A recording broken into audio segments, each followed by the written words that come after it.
What's going on, people? My name is Alam. Welcome to another In Motion Football live stream. Today, we have a pretty different kind of content for this channel. I have done a lot of live streams during games, talking about the game that's happening, talking about football as a whole. But I think I stumbled into a recurring concept that I want to do. I'm thinking of making this a weekly stream for Tuesdays. So, Tuesdays around this time of day, 8 o'clock Eastern, we're going to get into the playoff landscape. Now, the reason I want to do this kind of content is because I've tried weekly previews, I've tried weekly recaps. I don't necessarily love sitting here and just going game by game talking about what happened. I find it a lot more interesting and a lot more fun to have bigger, broader conversations. So I think by talking about the playoff viability of every team in the NFL, I think that's a more organic way to get into whatever is worth talking about for a team. So when I'm talk about any given team, it might just naturally lean into talking about the game that they just played or the game that they have upcoming on the schedule. I think this will be a pretty cool way to just again organically talk about teams in a way that I actually care about. So I'm going to share my screen here to pull up the tier list to kind of just talk through what I'm going to try to do. So, what I got here is uh, I got 5 categories. So, here's how I want to do this. I want to have uh, early in the year, I don't want to go 1, 2, 3, 4, 5, 6, 7. I don't want to get too deep into like what seed are all these teams going to be. I think this early in the year, it's worth just grouping them into different categories more that are just like how you feel about the team. So I got the top list, which is very confident that they'll make it to the playoffs, right? This is a team that I just feel okay. If I had to put a bet on a team making the playoffs, these would be the teams. Very confident they won't make it. This is at the bottom. This is again the opposite feeling, but it's also strong. It's hey, if I had to bet a team won't make the playoffs, these are the teams that I'd bet on. And then the 3 categories in the middle are the varying degrees of I'm not really sure one. I have no confidence one way or the other. So this is how I want to unpack the playoff landscape. It's week 4. It's really really early. So this is what we're calling it. We're calling it playoff landscaping. We're gonna really get pull out our garden tools and really figure this out. Clean up the landscape, figure out what teams are where. So I'm gonna start with the NFC. um, let me just organize my screen for a second. I want to still have the comments here. I think one of the things I look forward to about this kind of thing is that definitely a lot of space for the chat to get involved. So I actually want to start with the AFC. You know what? Because I think there's some layups for the AFC. So very teams that I'm very confident will make it to the playoffs right now. Give me Buffalo and Kansas City. So why are they there? Buffalo, I think, is going to make it for sure because they're pretty early into who they are this year, and just the degree to which they're smacking teams is impressive. Specifically, the last 2 weeks, I think they stumbled out of the gate against Arizona. But again, this year, especially, we're seeing that the lack of preseason, the lack of physicality in training camp basically means the first month of the year is preseason. And in preseason form, they look damn good. Offensively, that as Keon Coleman gets better and more comfortable as the year goes on, that just gives them another thing. And they're 3-0 as is. So you have room for growth. You have already a pretty high level of performance. So the Bills for sure are a team I'm very confident will make the playoffs. Obviously, we're putting the Chiefs here. Why? Because that's a team that tends to play their worst ball right now. Pat Mahomes came out and said, hey, I don't think I'm playing that good right now. I think he has he has something like 5 touchdowns and 4 picks. So with that being said, they're 3-0. Travis Kelce has like 60 yards receiving. Again, another team that's done really well so far in terms of their results, and there's room for growth. So these are 2 teams that I for sure have as teams that I'm very confident will make the playoffs. Hey, what's going on, Jared Brown? What's going on? Hey, this is a recurring stream. I'm going to do playoff landscaping, baby. We're going to get into the playoff landscape every week on Tuesdays and talk through these things as it goes up and down. So, we got Jared Brown wants to introduce his Texans. Now, where I would put the Texans. I think they also belong in this category. I'm trying to find what would their avenue be to not making the playoffs. And it starts with losing their division, right? And if you look at the opponents, Jacksonville 0-3, nightmare start. Teams that start 0-3 don't make the playoffs often. I think it's 6 out of 255. So unlikely that they'll do it. Unlikely that Tennessee will do it with their quarterback situation. And the Colts are the only contender. Can the Colts figure it out? Their quarterback situation, you hope it gets better, but as of now, it doesn't look the greatest. So I think the Texans belong here as well. The Texans definitely belong in the very confident that they'll make the playoffs category. Yeah, that one's hard to dispute. If you can't figure out the team that's going to take their division from them, then how are you going to be you obviously can't establish that they're not going to make the playoffs. Now with the Chiefs, I think the same goes for them. I think they're going to win their division for sure. My thing with the Bills is even if the Jets catch them, I'm so certain that the Bills get a wild card spot. So I'm not relying on the division factor. I just think that the Bills, again, they have the upside of a rookie wide receiver that could get better as the year goes on. So these are three teams that I have in the very confident they'll make it tier. So we're going to look through the rest of the AFC and try to see, are there other teams that maybe belong here? Raiders, no. Ravens, okay, this is an interesting one. See, I think the Ravens will make it, but I think they'll make it is a different tier. That's the second tier. That I'm very confident they make it are. Would you put money on these teams? All those three teams, I would put money on each and every one of them making the playoffs. The Ravens, okay, let's look at the division, right? Can they lose their division? I think they absolutely can lose their division to Pittsburgh. Pittsburgh's 3-0. Pittsburgh's defense is playing amazing. They've only given up 26 points so far in this year. Mike Tomlin is guaranteed to get 9 wins with anybody, and we've seen him get 9 wins with teams that I think are inferior to the team he has this year. So I think it's definitely possible that Pittsburgh gets to 11 wins. You look at Baltimore right now, they just got their first win. They've yet to play Pittsburgh yet. They've yet to play Baltimore. There's tough games on their schedule. I could absolutely see Baltimore losing the division to Pittsburgh. So now you have to think about the wild card race. If they're in the wild card race against one of the Jets or the Bills, who else could be there? We're gonna talk about Cincinnati later.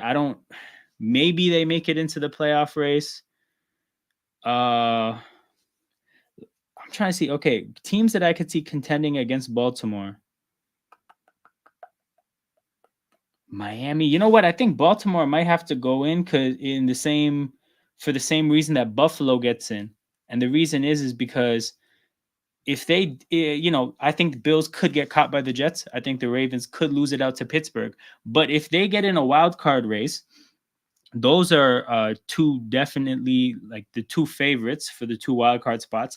And I don't think I see enough contenders in the pool here that I really would put toe to toe with these teams. So, okay, I think Baltimore gets in there as well. Now to go through the rest of the teams: Cincinnati, no; Cleveland, no; Denver, no; Colts, no; Jags. Okay, I think that's it. That's it for the top tier. I think there's 4 teams that we can say confidently will make the playoffs, and I think the easiest way to do this is to start with the extremes. So we started with the green, the teams that we're very certain will make it.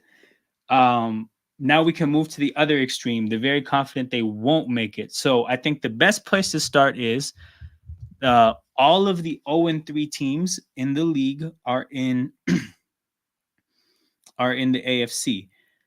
I'm just going to pull it up right here. Yep, all 3 0-3 teams in the AFC. And the thing to keep in mind, people, is that 255 teams have been 0-3 in the Super Bowl era, and only 6 of them have gone on to make the playoffs. So making the playoffs from a 0-3 start is mathematically what? That puts it at a 1 point. I'm tripping? That's like a 2% chance. So we have to look at these teams, Cincinnati, Jacksonville, Tennessee, and say only one of these teams can afford to escape this tier. And I'm just going to say it right now. I think Cincinnati is the team that you give a really outside chance to making this possible because they have, some premier talent. But you look at a team like Tennessee, whose quarterback situation is a complete mess right now. The trouble with Tennessee is that I don't think Tennessee has a bunch of young talents on their team that you would look at to maybe get better as the year goes on. They have a bunch of veteran established talent. They have a Calvin Ridley. They have L'Jarius Sneed. Who else did they sign? They spent a lot of money on guys that should be ready to play now. So I'm gonna go ahead and I'm gonna put the Titans and the Jags here, the two of the 0-3 teams. Now the Jags, again, I talked about this last night. I think my issue with the Jags is they've more or less come across as the same team for 3 years in a row, and I think that's a big problem. That's a big problem in football. In football, I think it's important to come across as something different. Defensive coordinators are really, really sharp. They're really, really smart guys. They're gonna figure you out. They're gonna figure you out if you don't make changes. You have to, at the very minimum, give people something new to study. And I think Jacksonville has more or less been the same team. They've swapped a receiver out here and there, but Doug Peterson and Press Taylor have been doing this for a while. What they like to do is out there as well. I think Jacksonville's cooked. I think their season is done from a playoff standpoint, so I'm putting them in that tier. And again, Tennessee, I'm just too scared for the quarterback situation. I actually really like a bunch of the talent in Tennessee, but you're 0-3. The odds are stacked against you, and I don't trust Levis or Rudolph to pull this out. So I'm okay putting those teams in the very confident they won't make it. Cincinnati, again. Cincinnati is the team, the 0-3 team that I will spare from putting them in this tier. Again, just because of the Burrows and the Chases and the Higgins and that tier of talent, the Trey Hendricksons, like those guys are saving Cincinnati from this tier. But the Raiders, in the very confident they won't. Okay, I'm not going to go ahead as far to say very confident. I think they obviously beat Baltimore. Like, it's hard to say a team that beat Baltimore after being down 10 in the second half that you can be very confident that they won't make it. So I think that's just touch too far. Cincinnati. Oh, Cleveland. Cleveland I'm ready to put here. So Cleveland is the team I'm going to put in very confident they won't. I have no faith in Deshaun Watson turning it around. I'm very discouraged by the fact that their offensive line has regressed. Their defense is their only hope, and their defense hasn't been able to pull that out for them so far. The thing that turned around their season last year was the quarterback change to Joe Flacco. I don't think a quarterback change to Jameis Winston would have the same effect because I don't think Winston is anything close to the kind of quarterback Joe Flacco is. We're not talking ability here. We're just talking about style. The style of quarterback that Joe Flacco is, I think the team benefited from him. Jameis is going to show up and he's going to make some plays, but he's also going to turn the ball over. So I'm very pessimistic about Cleveland's hopes here. So I'm going to go as far to say that the Browns are cooked. I'm very confident that they won't make it. So we got Broncos, Colts, Chargers, Dolphins, Patriots, Jets, Steelers. Broncos. I think the Broncos belong here as well. But I think the teams are stacking up in this tier. This is getting a little bit difficult. The Broncos, I think what you saw when they beat Tampa Bay last week, as badly as they beat them, was you saw a flash for what they could be in the future. That's how I think a lot of the times potential shows itself for both teams and athletes, like individual athletes. I think it shows itself like you're going to see maybe 1 out of every 5 times they play what they're going to hope to do, like what they're going to hope in the future is what they are 4 times out of 5. You know, like you see a flash and the goal is to make the flash what's normal in the future. So I think Denver, yeah, they had a really good game, but in terms of actually pulling this together and making a playoff push, I'm very confident that that won't happen. So I'm throwing Denver in this tier, and I'm just looking at these teams. I think this tier might fill out. That's okay. Chargers, I'm not putting in here. Dolphins, it's tough because we don't know when Tua is going to be back. We don't know if he's going to be back. There's still a chance they could make a move for a quarterback. Obviously, they're a playoff team if they have a good quarterback. So I'm not going to put Miami in this tier. I'm going to put the Patriots in this tier. I'm very confident the Patriots won't make the playoffs. I think you saw in the first 2 weeks that they have a quality coaching staff. And their coaching staff understood what they needed to do to be in a game, in a competitive football game. But I also think you saw against the Jets that they're just not ready. The offensive line is not ready to let Drake make is not ready to kind of facilitate Drake May being on the field. I think Jacoby Brissett can only take you so far. The skill position players, the ones that you like are the young ones. The ones that are established vets, you don't like that much. So Patriots definitely go in this tier. But, I think their defense has some solid things going on. I love Christian Gonzalez, but yeah, the Patriots are going to fall in this tier. So that leaves us with 7 teams that are kind of somewhere in the middle here. So, okay, we're going to sort these teams out. Okay, I think the easy one to start with is Cincinnati. Now, Cincinnati, again, they started 0-3. I've said this stat twice already in this stream, but 255 teams in the Super Bowl era have started 0-3. Only 6 of them have gone on to make the playoffs. Your chances of making the playoffs at 0-3 are slim to none. We have 3 teams at 0-3. Tennessee, Jacksonville, Cincinnati. I buried Tennessee and Jacksonville already. I came out here and said, look, that's that. Their season is done. Cincinnati, for them to escape this tier because of their premier talent, they can't get much further than don't think they'll make it. Because, again, I don't think they'll make it. What I saw yesterday kind of terrified me. I think their defense looks horrible. They weren't able to. Washington scored on every single drive, and Washington played well. Jaden Daniels played well, but a rookie quarterback not punting ever in a game is a horrible thing to have happen. You've seen Cincinnati's defense just every offseason lose a different player. It's DJ Reader this past offseason. It was Jesse Bates the offseason before. The defense is suspect. The running game lost Joe Mixon. The offensive line lost Trent Brown for the year yesterday. There's all kinds of, drama going on with the receivers.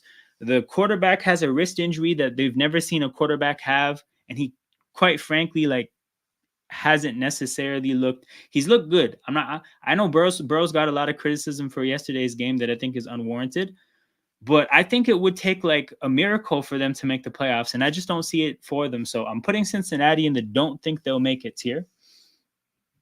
The other team I'm going to put in the don't think they'll make it tier is the Raiders. And the reason I put the Raiders in this tier is because actually I can zoom into this a little more now. Get a better shot for the stream. Yeah, the reason I don't think the Raiders will make it is they lost to the Panthers. No, I'm kidding. But I actually really don't like their offensive coaching staff. I think watching what Getsy did in Chicago and thinking to yourself, you know what? I want that guy to run my offense is insane.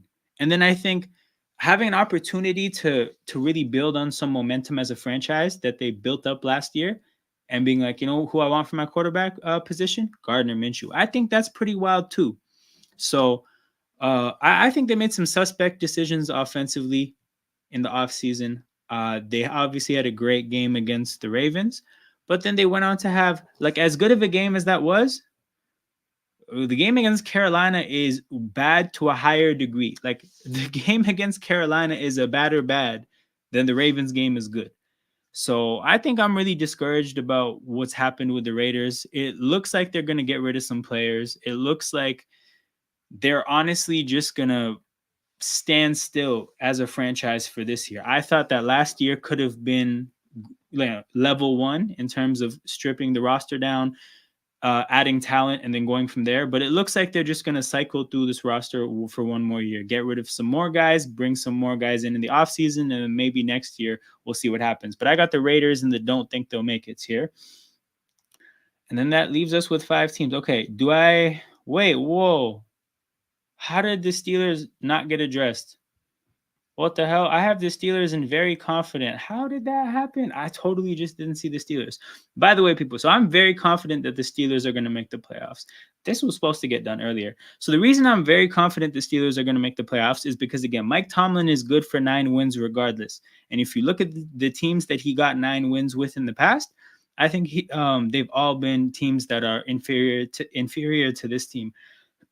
I think the Steelers team is the best team they've had in a minute, and I think that's because it's the best defense that they've had in a few years. Their defense has given up 26 points. That's awesome. Their offensive line, I think, with their 2 young draft picks, has potential to be their best offensive line in a while. So I think when you bolster your defense, you've bolstered your offensive line. That sets you up nicely. I think Arthur Smith is a quality offensive coordinator. Skeptical about him as a head coach, but yeah, I'm very confident the Steelers will make the playoffs. Okay, I'm just realizing I have 5 teams that I'm very confident about making the playoffs. 5 teams I'm very confident won't make the playoffs, and then a little muddled 5 teams in the middle. I think this works out pretty good. What's going on, Leon? Okay, so Leon, I stumbled into a concept that I like. I'm gonna make this a weekly show on Tuesday nights. Playoff landscaping. We're gonna sort through this playoff landscape each and every week, see how the different things that happen every week impact how I feel about every team. Not going to really get into playoff seedings or predicting division winners. It's way too early for that. But I think it's always good to take stock of how does a team make you feel. So that's really what this is all about. Shout out to Josh. I guess he agrees with my points on the Steelers. Yeah, I feel really good about the Steelers. I'm assuming that's what you're talking about. But I like the Steelers a lot this year. Yeah, okay. What team should I get at next? I want to leave Miami to the end because they're actually a pretty big unknown. Okay. I'm gonna put the Chargers into. I'm gonna put the Chargers into. I think they're in the mix. I think the Chargers. First of all, we got to see how Herbert's injury looks, but I like the coach as a whole, and I think their defense will be good. Like it'll be fine. I think their offense is a weird marriage between their quarterback and their play caller, Greg Roman. I think Herbert and Roman is a weird mix. I think Roman has a proven track record of winning football games and coming up with like serviceable offenses that will get you to the playoffs and win games. But if you look at the formula for how he puts offenses together, it's with a different kind of quarterback. So actually, in my head, I can't picture what a Justin Herbert-led Greg Roman offense would look like. Greg Roman, he wants to run the shit out of the ball. He wants a lot of like bigger formations with multiple tight ends. He loves a fullback. Pretty neglectful of the wide receiver position. But if you think about how that fits with Herbert, right?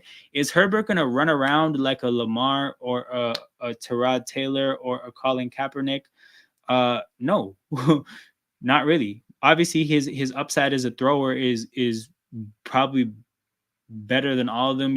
Argument could be made about Lamar, but if you think about all those quarterbacks, neither of them really aired it out, partially because of their ability, but also partially because they didn't have talent, like supremely talented receivers. So you put Herbert in you pair him with an offensive coordinator that's not really going to even give him the weapons for him to be able to air it out. He's not going to air it out. He's not going to run. He's not going to run around for like 150 yards a game. I think the running game is going to be a really, really big part of how good San Diego, goddamn, how good the Chargers are offensively. And that's very, very, very reliant on J.K. Dobbins, who looks good so far.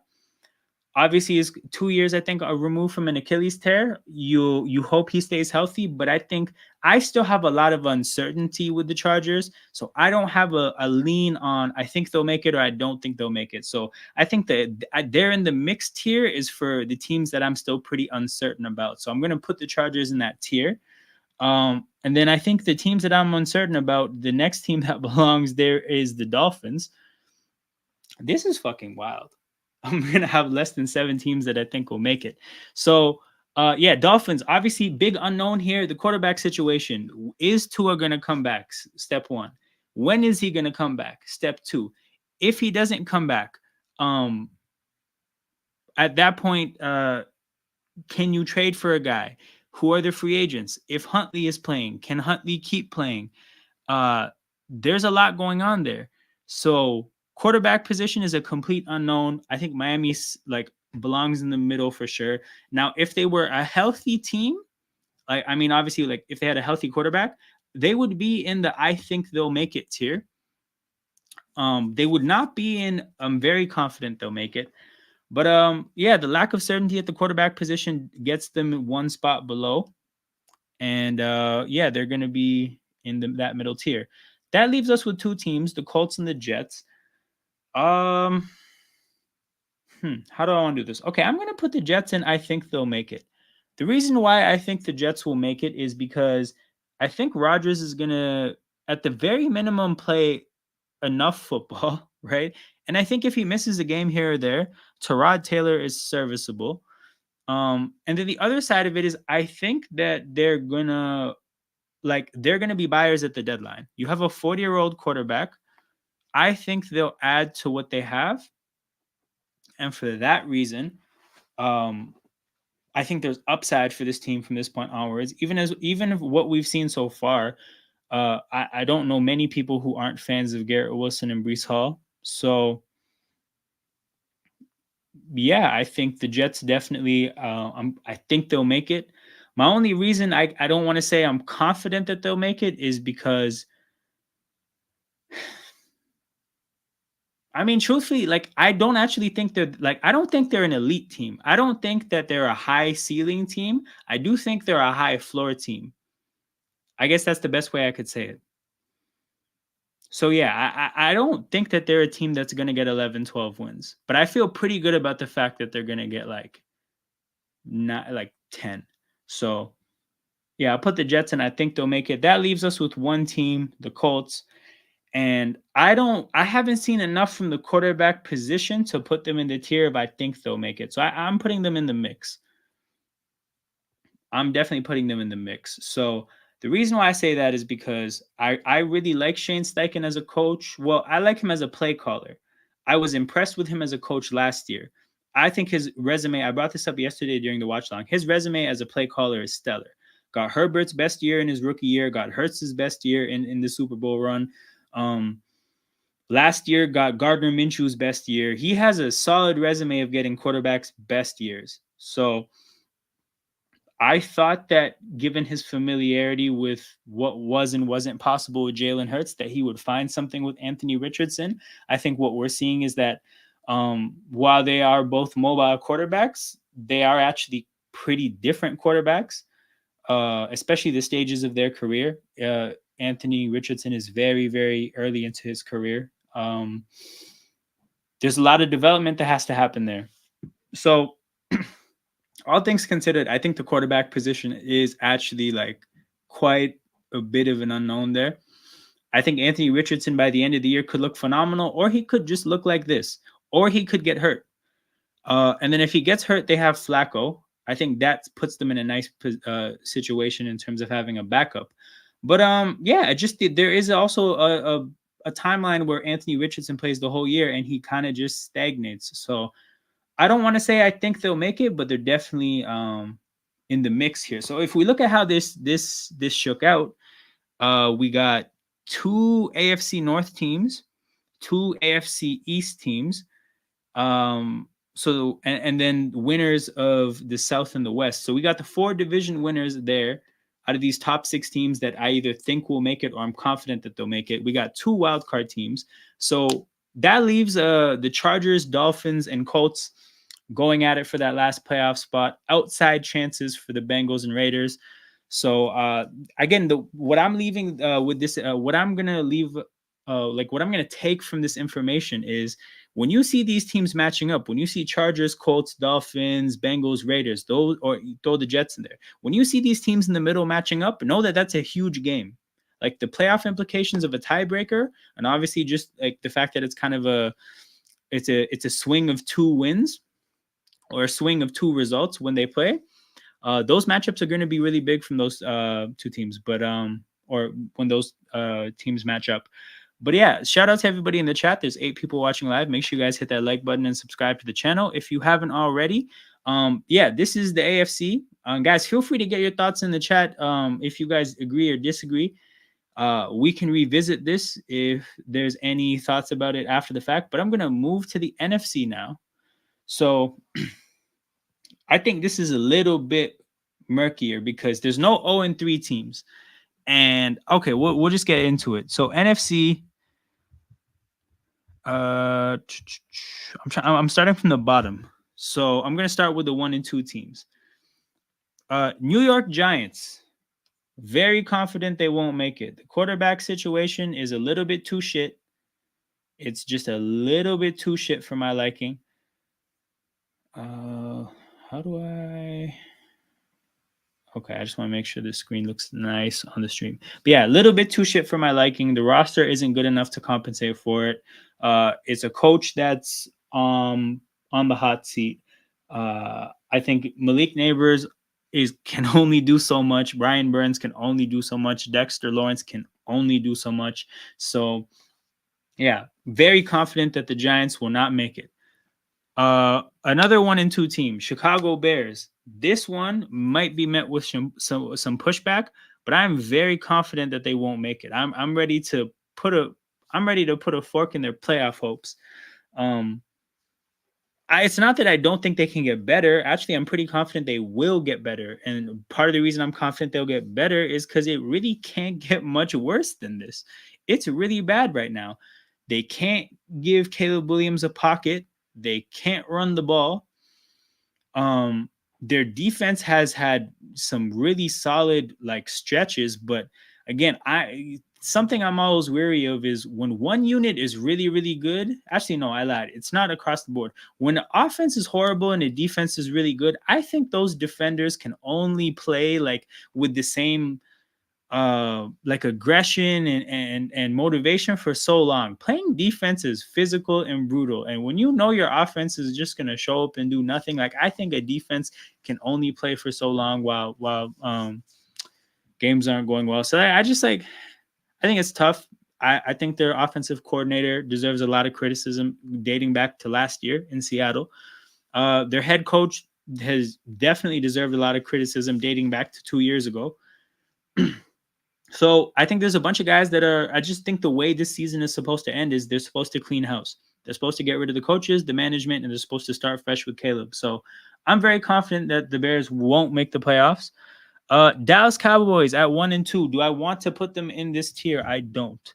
Carolina Panthers. Yes, absolutely. I'm going to put them in this tier. I'm going to put Carolina in. I'm confident they won't make the playoffs. Yes, they played a really good game against the Raiders. Yes, Dalton became the only quarterback this year to throw for 300 yards and 3 touchdowns. And yes, they, I think scored 30 plus points. But yeah, I don't think that means that they have upside to do that maybe 8-9 more times what would be necessary to win this division. I think they might have some games here and there that are good, but in the grand scheme of things, something you have to factor for these kind of teams is that like that was game 1 of Dalton and what's the coach's name? Canales. That was day 1 of Dalton and Canales. If they play well for 3-4 weeks, 3-4 weeks of tape gets studied, I think somebody figures it out. And there's not enough talent there for them to persevere when teams figure out how to scheme up what they do. So yeah, Panthers are not making the playoffs, and I feel pretty confident in saying that. Okay, next 1 and 2 team, the Niners. Am I putting them in that tier? No. Rams, am I putting them in that tier? No. Cardinals, no. Falcons, no. Okay, we're done with the 1 and 2 teams. So, okay. Like I said, the way I want to approach this is working with the extremes first. So working with the teams that I'm confident will and won't make the playoffs, and then going from there. So we're going to go now to the teams that I'm confident that they'll make the playoffs out of the NFC. And this is really tough because I think there's a lot of uncertainty in the NFC. So let me see this. The Minnesota Vikings. Okay, the place to start when you're thinking about a team's confidence in making the playoffs. Are you confident that they'll win their division? Am I confident that Minnesota will win their division? No, because I think the Packers are showing that they're pretty good, and the Lions have already shown that they're good. What the Packers are doing with the backup quarterback right now, I think is really impressive. The fact that LaFleur has kind of the way his offense started to click down the stretch last year. Sorry, excuse me. I think is really impressive. Okay. I see. Josh thinks that you're confident. So you do you think they're gonna win that? Like, are you confident they're gonna win that division? Because I'm confident that they're a good team. I actually think the numbers game in the NFC is gonna get really sticky. But yeah, I think I'm not confident they'll win the division. I think they'll win the division, but that's a different tier. Thinking a team is gonna make the playoffs is one tier. Confidence is like a different level. But yeah, I don't know if I'm willing to say they'll win the division. So now when you think about wild card teams, right? In the NFC, like let's say two of the three teams in the North that aren't the winner. So let's say Lions and Packers would be wild card contenders in the NFC East. I think both those teams are better than whoever's second and third from the NFC East. Both those teams are better than anybody from the NFC South. And then in the West, the West is sticky. The West is, you know what? I think if you like, there's a good four-way race for a wild card spot out of the second and third teams from the North, and then the second and third teams from the West.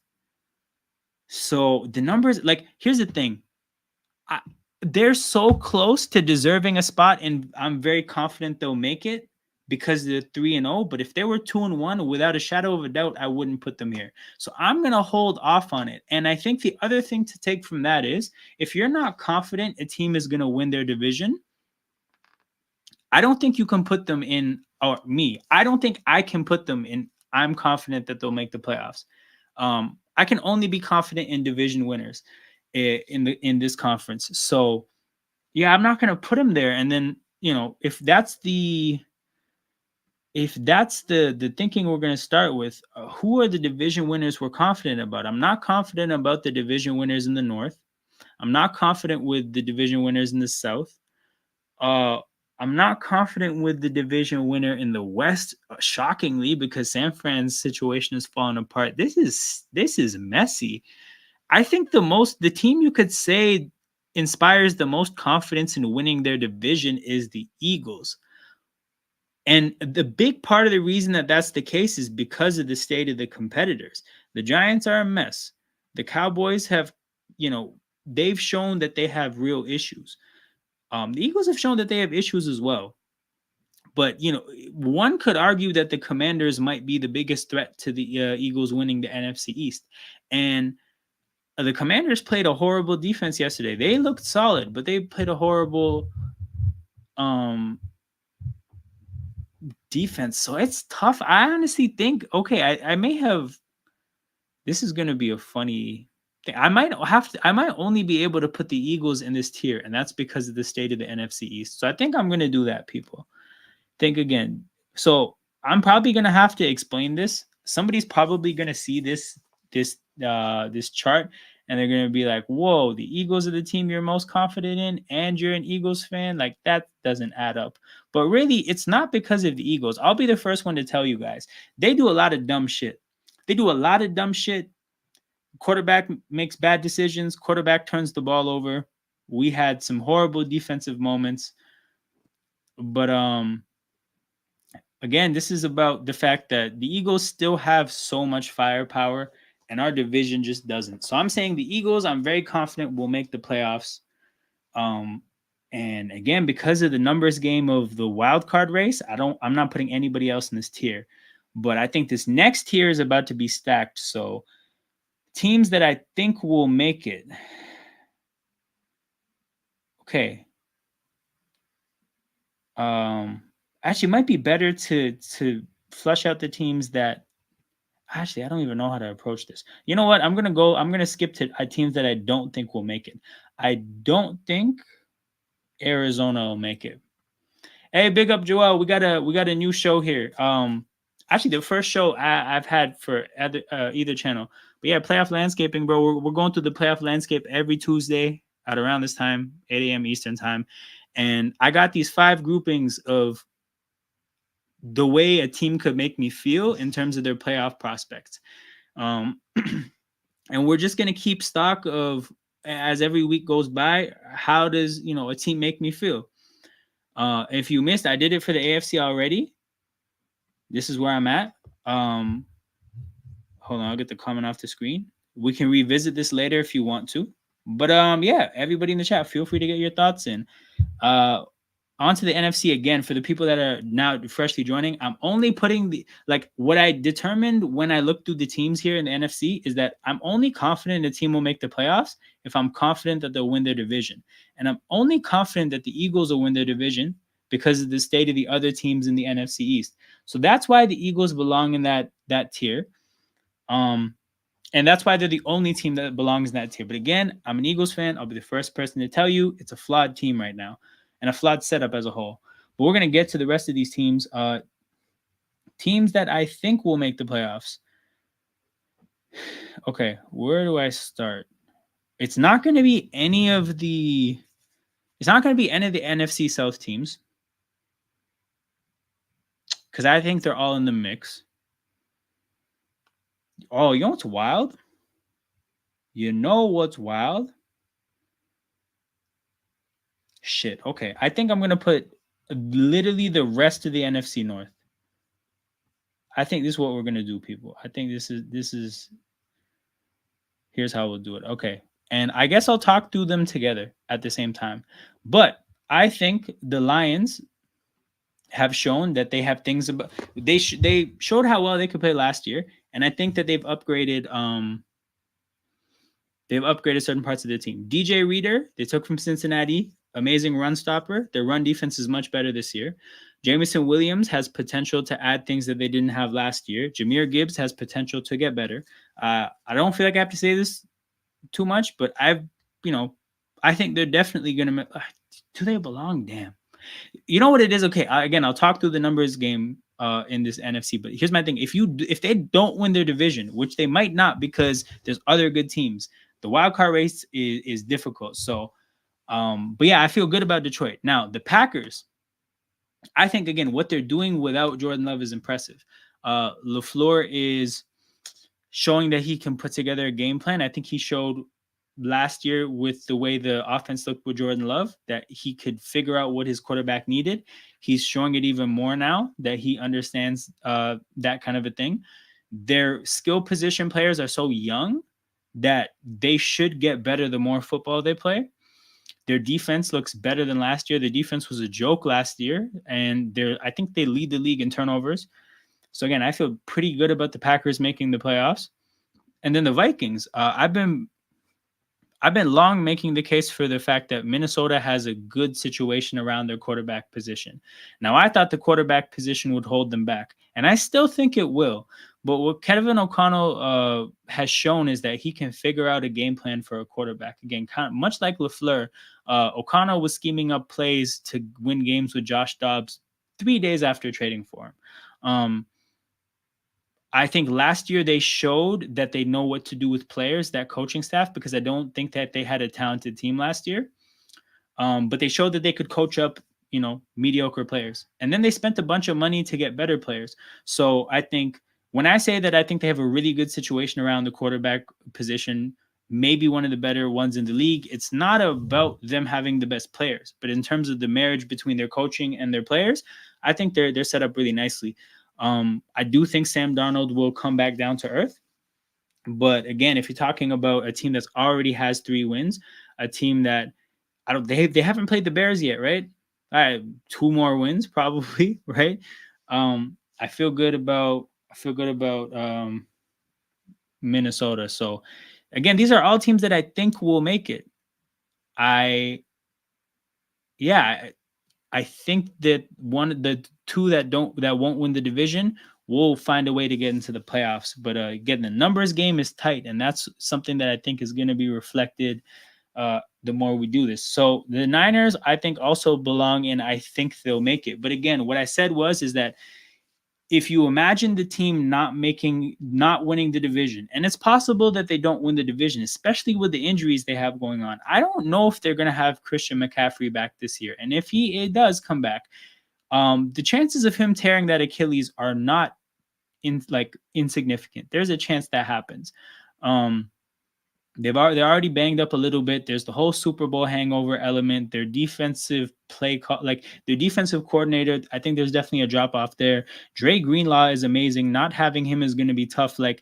Yeah, there's a chance the Niners don't win this division. And if they don't win the division and they're in a playoff and they're in a wild card chase against two teams from the North, and then also either the Seahawks or the Rams, there's an outside chance you don't make the playoffs. So that's the reason the Niners belong, and I think they'll make it, and I'm not very confident they'll make it.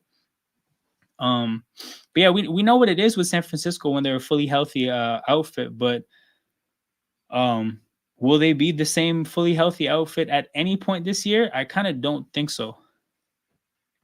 Oh, those are going to be massive, and if a team can sweep another team, that'll be devastating for the team that gets swept.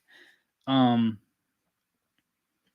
yeah, going to another team in this division, I'm going to put... Okay, hold on. How do I want to do this? As a Bears fan. Look, okay. Dr. Crew, you can maybe get your thoughts in about the Bears and maybe why they don't deserve to be there. But my reasoning for the Bears, and me saying I'm very confident they won't make the playoffs. I'm also confident that they're going to get better, but I think they just have so far to go in terms of actually playing football games. They have a talented team from, in certain parts of their roster, but you can't run the ball. You can't keep your quarterback clean. You have an offensive coordinator that I think he's deserved criticism all the way dating back from last year in Seattle. You have a head coach that's deserved criticism for a few years now.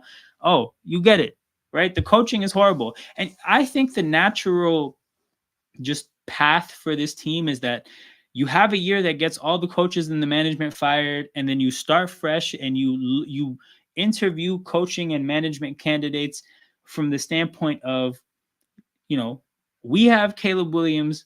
How are you going to maximize this guy for the next 10 years? And I think that's a pretty good chip to have in negotiations. So I just think that the Bears are supposed to not make the playoffs and get, and clean house completely. So that's why I got the Bears there. But yeah, moving back to the teams that I think will make it. So I don't think... Here's the thing. Okay, just to talk through these teams, I'm not putting Washington or Dallas in. I think they'll make it. And I kind of don't want to put any of the NFC South teams in. I think they're going to make it because I think only the division winner makes it. And I have no clue who that's going to be. It's probably going to be Tampa, but I'm not confident at all. So I think the only other team that belongs here is Seattle. And even that one's a sticky one for me. Okay, so in terms of how I feel about Seattle, and I might talk myself out of it as I say this, I don't think they've shown much this year. You know what? I think I just did it. Yeah. No, literally just saying that I'm putting them. I think they're in the mix. Putting a 3-0 team in the mix is crazy. But I think I just did it. 100% agree. I want to say something is going to get fired this season, but history says otherwise. Yeah. Mid-season firings. I think a lot of NFL owners don't like the idea of it, but sometimes it's necessary. The Seahawks. Okay, you went into overtime against a Patriots team that the Jets easily dealt with, right? Not the best showing. You beat Miami easily, who didn't have a quarterback. Not a particularly outstanding showing. You lost to Bo Nix in his first game ever by 6 points. That Denver team is not a team that a lot of people think highly of. So, not the best showing. But, you got the 3 wins. I think the most encouraging part of the year so far is that they didn't play with their food at any time in terms of dropping games. You didn't... I mean, I don't know. Could they have lost against Denver? Because they obviously could have lost against New England. So they played with their food in that matchup. But they got the 3 wins. Getting 3 wins is important. They're already 2 games ahead of San Francisco. San Francisco has to make up 2 games on them. They're already, what, 2 games ahead of the Rams. You know what? Yeah, no, I don't know. It's just because I really don't think that they've shown much. I'm actually really conflicted here. I'm going to leave them in the mix. But yeah, I have my issues with Geno Smith. I have my issues with how they've played so far in their 3 wins. So I'm going to put them in the mix. Okay. Is this where we put the whole? Actually, no. Don't think they'll make it. Okay, I'm gonna deal with Washington here. I don't think Washington will make the playoffs, and I think it's a kind of a trendy thing to be really excited about Washington because of what happened on Monday during Monday Night Football yesterday. They probably have their most talented quarterback since RG3 for sure, but maybe even before that, depending on how you think about RG3. They have a really good receiver in Terry McLaurin. Cliff is a well-liked offensive coordinator by some. There's some things to like about it, but I think that they beat up on a really bad Bengals defense last night. I think that, I don't think they haven't punted for 2 games, which is impressive. But yeah, I don't know. I just think that they'll face some tougher tests. You know what? I should fact check that, though. I shouldn't just say that without knowing for sure. Let me check Washington's schedule. Cardinals, Browns, Ravens, Panthers, Bears, Giants, Steelers, Eagles, Cowboys, Titans, Saints, Eagles, Falcons, Cowboys. So they play the NFC South. They play the NFC East, it looks like. Wait, is that? Oh, of course they play the NFC East. Why would I say that? They're in the NFC East. Yeah, I don't know. The games against the. Oh, thank you. This is true. No, this was an important thing for me to hear because I kind of let this slip. Their cornerbacks do get cooked. Oh yeah, the defense they played on Jamar Chase yesterday was insane. It was wild. This happened last year as well. AJ Brown beat up on them the way he didn't beat up on any other teams because they were comfortable leaving their corners one-on-one with AJ Brown, which makes no sense. I think Tyreek had his best game as well against Washington. The commie corner, they have a strange approach to guarding receivers, and then I think Chase got 2 touchdowns. He got a 40-yard touchdown. I don't know when the last time is he's got a 40-yard touchdown because, again, most teams take that away. Like, step one of playing against the Bengals is don't let Jamar Chase score from 40 to 50 yards out. But they have a really strange philosophy on their corners. So, yeah, it's just too early. I do like what that management has done in their first offseason, but it's too early for Washington. So Washington falls into the I don't think they'll make it. Did I explain why Arizona falls into that category for me? I think that they have competent coaching, and I think Kyler's good. I just think that that roster is not that talented. I think they're maximizing a I don't want to say bad roster, but definitely below average roster. So I think you can only go so far. And with the quality of teams that there are in the NFC, I don't think the Cardinals can make it. So that leaves us with 5 more teams.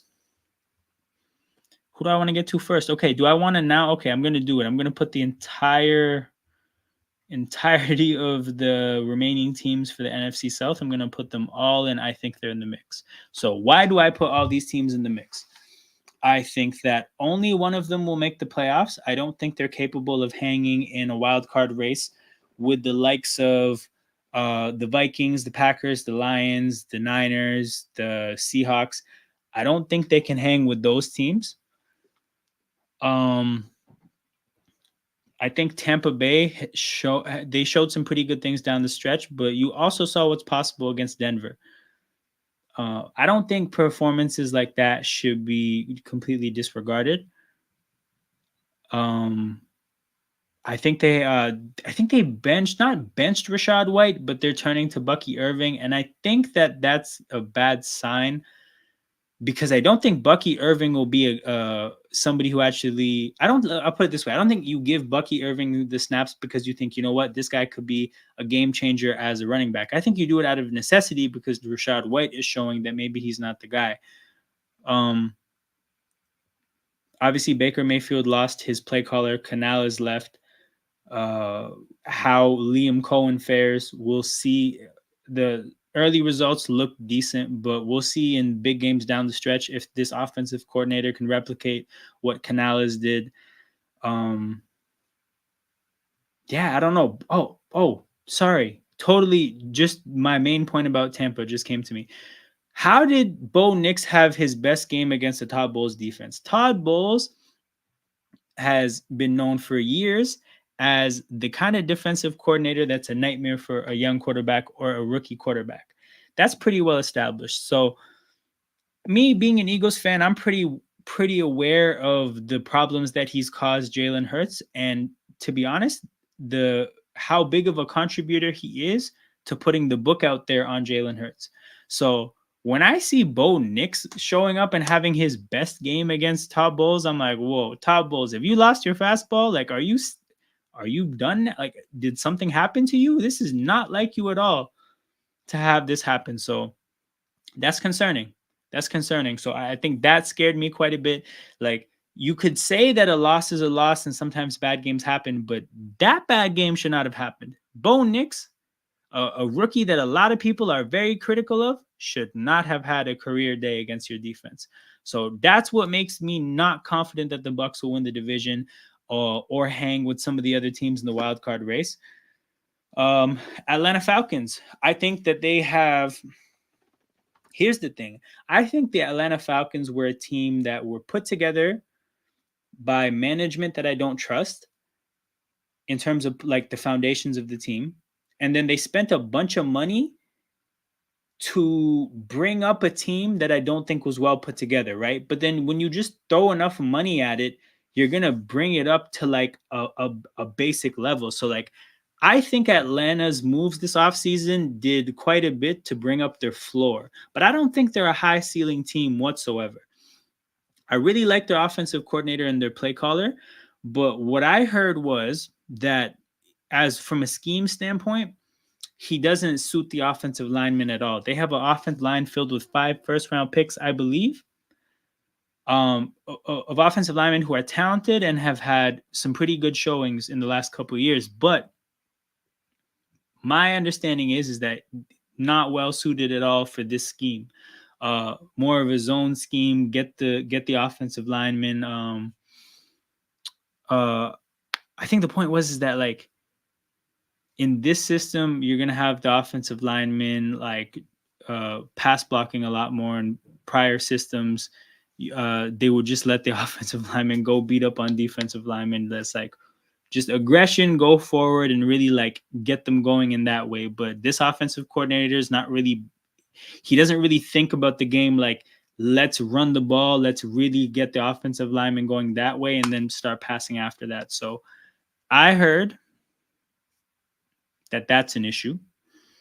Kirk Cousins can run the offense. I worry about his health. I don't trust Kirk Cousins. As a Vikings fan, I agree with Joel. Okay, so in terms of Kirk, yes, the health is an issue. He does not look as mobile as he used to be, and that's a concern with him, especially because he's a heavy play action bootleg. Get him rolling, get him moving to the right, and airing the ball out. If that doesn't, that's his bread and butter. Part of the reason he's a flawed quarterback is because if he's not doing that, he doesn't replicate the production. So if that's hampered by his Achilles, that's a big deal. In terms of him being able to run the offense, is he's been in these Shanahan kind of offenses from the get-go. You talk about obviously being with Shanahan himself in Washington, then spending some time in KOC's offense, and now with Zach Robinson. This kind of offense is his bread and butter, but again, he's not healthy. His offensive line might not be catered to really executing this kind of a scheme. And to be honest, their skill position players are okay in the grand scheme of things. I think Drake London is good. I love Bijan. I think Pitts is solid, but Mooney and Ray McLeod, they don't move me at all. So there's that on the offensive side of the ball. And then defensively, from what I've seen, um, they're going to be a good unit. But do I think they're going to be the kind of unit that is able to really shut down teams? I don't think so. I saw ultimately the Eagles move the ball quite a bit. It was more mistakes that cost them in individual moments. I saw the Chiefs get to, I think they moved the ball quite a bit as well. I just want to fact check this to make sure I'm not imagining things. But I think that they only left with 22 points. See, Carson Steele ran for over 4 yards a carry. That shouldn't be happening if you're a great defense. Like, I'm seeing the stats here, and the Chiefs only had, actually, no, they had 350 yards of offense. No, the Chiefs moved the ball. They didn't have a running back.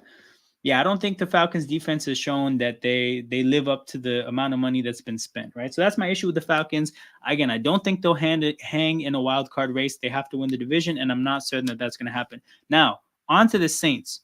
So obviously the Saints have played some good games, but I watched them very closely because they played the Eagles. First of all, fuck the Saints.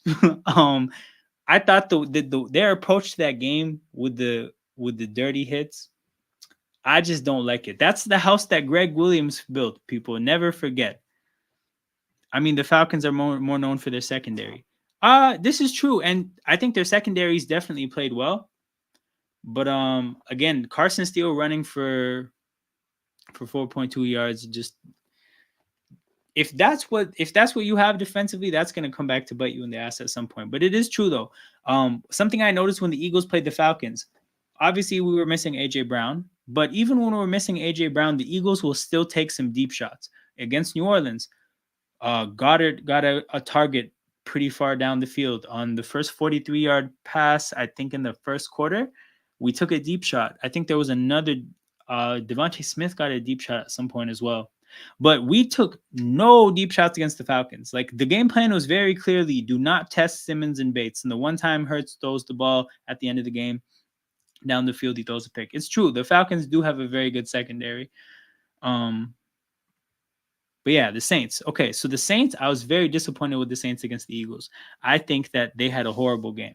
The reason I say they had a horrible game is because how many yards did the Eagles offense get? They got upwards of 400 yards. Where is it? Okay, the Eagles had 460 yards of offense. If you think about what the Eagles were missing, no AJ Brown, no Devontae Smith for like 2 quarters, no Lane Johnson or Mekhi Becton for the whole game, basically. I think they only played the first drive. Now, Lane Johnson, Mekhi Becton, that's the right guard, the right tackle. You're talking about the whole right side of the line wasn't there. We had to play 2 guys with very little experience. Tyler Steen has played 1 game before. Fred Johnson, I don't think has played a game before. We played inexperienced offensive linemen in the Superdome. Like, of all stadiums to be playing, young, inexperienced offensive linemen. Talk about one of the most hostile buildings, building that prompts a lot of false starts from road teams. The fact that we could show up to New Orleans with, again, a fairly dysfunctional setup. Like, a lot of people criticize what the Eagles have going on from a coaching standpoint in terms of the quarterback's decision making. We were missing AJ Brown. For those of you guys who aren't familiar, because you aren't Eagles fans, the Eagles' record with and without Lane Johnson, it's a crazy split. We are like a team that wins like 65% of our games with Lane Johnson and like 30% of our games without him. He was missing. The right guard beside him was missing. The fact that we got 460 yards of offense, I was very disappointed with the Saints defense. I think people are going to be obviously quick to write off the kind of a game they had against the Panthers because it's the Panthers. But I think people respected what they did against the Cowboys. And I think if anything, maybe we can say in hindsight that that's an indicator of how bad Dallas might be. But yeah, they did not have a good game defensively. And then offensively against the Eagles, they made our defense look good, I think. So deep dive here. I was listening to some breakdowns of the Eagles game, and one thing that kind of stood out to me is that Atlanta was able to run the ball against the Eagles out of 11 personnel a lot, right? So one tight end, one running back, three receivers, kind of forced the defense to get into their nickel package and then run the ball against a lighter front, I guess a front six. That's what Atlanta did all game. They got a bunch of yardage, and a lot of people thought that okay, they kind of put they put a good game plan out there of running the ball against Philadelphia. So what did the Saints do with again a offensive coordinator and play caller who's from that Shanahan tree? What did Kubiak do? He basically ran two tight ends the whole game. He ran two tight ends, got the Eagles to be in their base package for most of the game. We were kind of forced to put in Jordan Davis, and the Saints couldn't run the ball. So do I think all of a sudden the Eagles have a great run defense out of nowhere and the Saints have a bad run offense out of nowhere? No. But that was just a bad coaching decision. And now will Kubiak learn from that? Probably. He's a young coordinator. I think this is his first play calling opportunity in the NFL. So he'll probably figure it out. But I thought that was a horrible approach and a bad mistake to make. And I think it probably cost them the game. But I think it also showed that in a game where it's so advantageous to play 11 personnel, if you don't play it, a part of it is because you feel you can't. And I think if that's the case for them, it's because they don't really think they have a good third receiver. And I think that that's probably true. So you have two receivers, you have tight ends that aren't necessarily big threats. You're a pretty predictable offense. I think we can say with pretty good certainty, we know what they're going to do. Rashid Shaheed is going to be a deep threat. Olave is going to be a menace. You have to deal with him. Kamara is a threat, but you just know what to expect. And Derek Carr is a quarterback that has played a lot of football. The tape is out there. We also know what to expect with him. So I think the Saints, as the year goes on, will kind of start to get found out because they have an inexperienced play caller and they have a limited personnel. So that's my reason for being a little bit skeptical about the Saints. And that's why, again, I'm not confident that they're going to win their division. So I'm not confident they're going to make the playoffs because I do like some of the other wildcard competitors. Okay. NFC South ramble over. We got two teams left. We got the Rams, who I'm going to put in the mix. And the reason I'm going to put in the mix is because I think the injuries are devastating. I would put them in. I think they'll make it if they were healthy. But early takeaways, I think they're rookie defensive players. Their first two draft picks from Florida State. I think that they've looked solid. I think the win against the Niners is impressive, regardless of how many injuries that the Niners had. I think that shows you, again, the quality of coaching that they have. I think obviously Stafford is gonna be much more productive when he gets Kupp and Nacua back, but we don't know when that is. And with players like Kupp and Nacua, I'm a little bit scared of just taking for granted that they're always gonna, when they're back, that they're just gonna be back and healthy and performing perfectly, and there's nothing to worry about for a couple of different reasons. One, Kupp is of the age where you don't take for granted that a player is going to come back from injury 100% the same player that they were beforehand and that they won't get injured again. It's just the nature of football is when you get to a certain age, you kind of have to factor that, injuries may change a player forever. So do I think Kupp, I'm not saying that that's going to happen, but it's just something you have to keep in mind. And then with Nacua, the deep dive on Puka is that a lot of scouts really, really liked Puka Nacua in the draft. He fell to the 5th round because of medical red flags. Teams didn't want to take him high in the draft, not because of ability, but because he has a long history of injury issues. And I forget exactly what they were, but he has the kind of injury issues that make people concerned that he might not have a long career. So this is the first time we're seeing it. I think he's out for 8 weeks, maybe 6 to 8 weeks. We'll see how that goes. We'll see how, again, dealing with this injury goes for him. But again, I think there's things to think about when it comes to the Rams receivers. If they were a fully healthy team, I think I definitely put them in. I think they'll make it. I think they would be genuine threats to win the division, but Yeah, with the injury issues, I don't feel comfortable. Obviously, it's not just the receivers; they're missing 2 offensive tackles. So yeah, I don't think I feel again in the context of this crazy wild card race against the NFC North teams and the other NFC West teams. It's no guarantee that they make the playoffs in a wild card race, and there's no guarantee that they win their division. And the numbers game is pretty stacked, so I'm gonna put them in the mix. And that leaves one team. That leaves the Dallas Cowboys. So this is a tricky one because the hater in me, the hateful Eagles fan in me, wants to put them in. I don't think they'll make it. But I think I have to put them in the mix. Maybe I'll talk myself out of this, but I think they're paying for having a very complacent offseason. I mentioned this on the watch along yesterday. I think that they didn't take they switched defensive play callers and gave him the same personnel as the last guy. What are the odds that Mike Zimmer's defense is going to work at a high level with exactly the players that Dan Quinn thought he needed for his defense to work at a high level?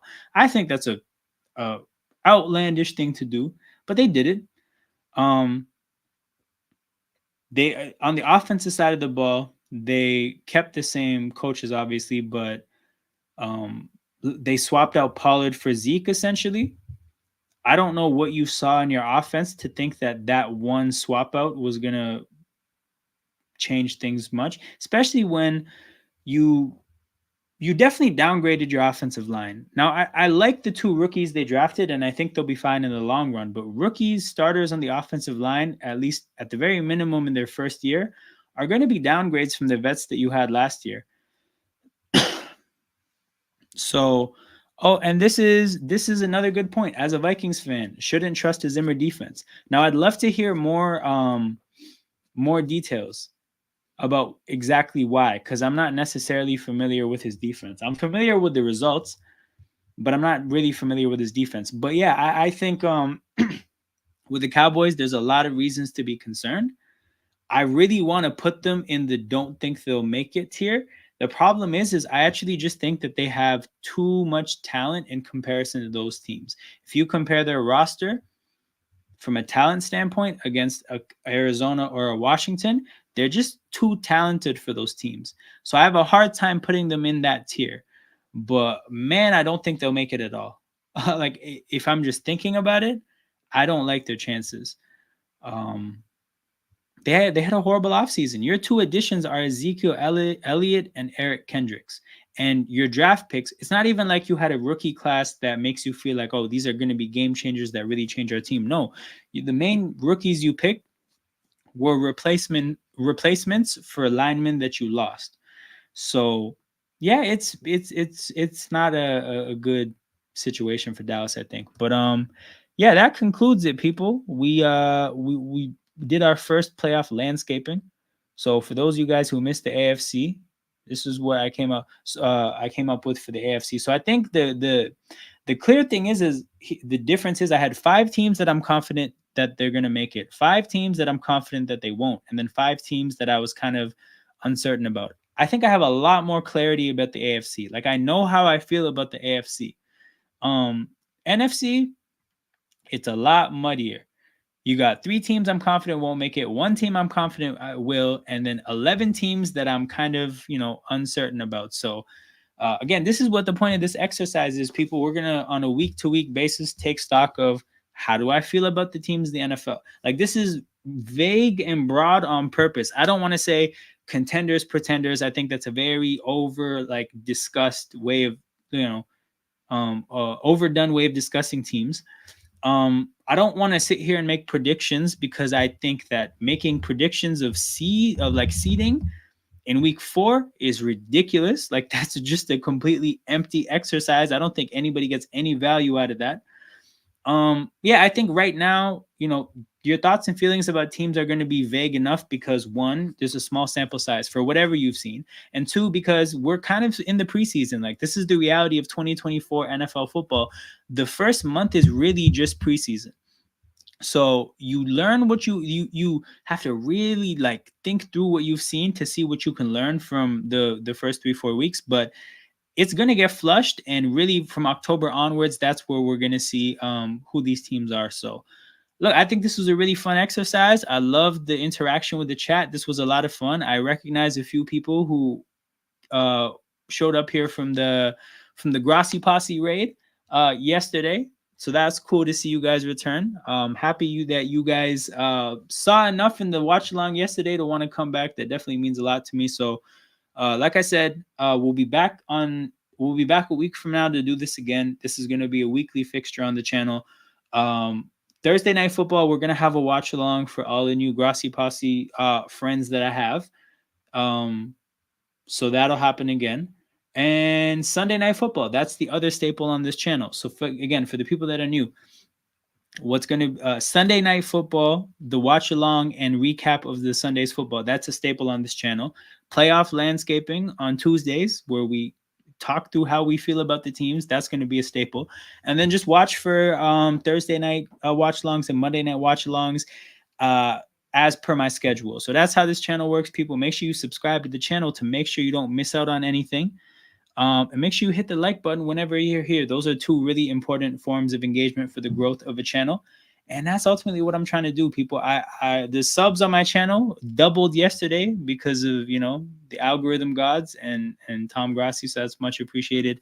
We're going to keep working to hopefully, double the subscribers again at some point. So that's what we're here for, people. Like I said, make sure you hit the like button, subscribe to the channel on your way out. I'll see you guys in a couple nights for Thursday night football. You guys take care.